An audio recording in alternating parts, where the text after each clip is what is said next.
સપોર્ટથી aware કરવું, કારણ કે આજે છે ને ઇમેજિનરી એક મોક ડ્રીલ છે, આપણા ખુદના પ્રોટેક્શન માટે છે. સરકાર ગાઈડલાઈન આપે બ્રોડ, પણ એકચ્યુઅલી જ્યારે ઘટના બનશે ત્યારે તો આપણે જઈશું, આપણી સોસાયટી હશે.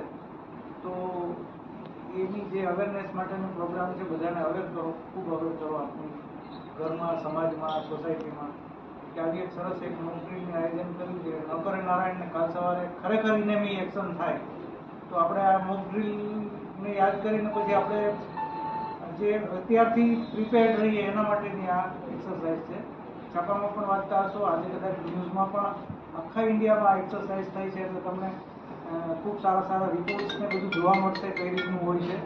પણ એની સાથે સાહેબે કીધું એમ સિવિલ ડિફેન્સ કોર્સમાં જોડાવા માટે આ માનવ સેવા છે, એમાં કોઈ વેતન કે એવું હોતું નથી. જ્યારે હાકલ પડે ત્યારે દેશ માટે કંઈક કરવાની ભાવના હોય. આ બધા જે વર્દીમાં સાહેબોને જુઓ છો, સિવિલ ડિફેન્સના વોલન્ટિયર, એ બધા પોતાનું કામ મૂકીને, પોતાનો બિઝનેસ, ધંધો, નોકરી, સમથિંગ વ્યવસાય છોડીને આજના દિવસે કેવલ ને કેવલ રાષ્ટ્ર સેવા માટે આવેલા છે. They are not paid single પૈસા ફોર ધીસ સર્વિસ. માત્ર દરેકને કહીને માતૃગુણ હોય, આ દેશમાં જન્મ્યા છીએ તો દેશને કંઈક આપીએ. આપણે નોકરી કરતા હોય, ધંધો કરતા હોય, ભણીએ ત્યારથી આપણી યાત્રા અવિરત સ્વ માટે હોય છે અને હોવી જોઈએ. એ દુનિયાદારી છે, એમાં આપણે કોઈ વાંધો પણ ન હોઈ શકે.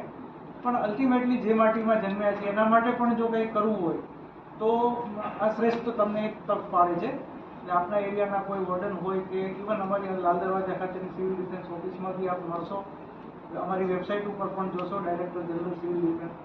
અને if you want to join, if you want to know something more about this organization, you are most welcome. Thank you.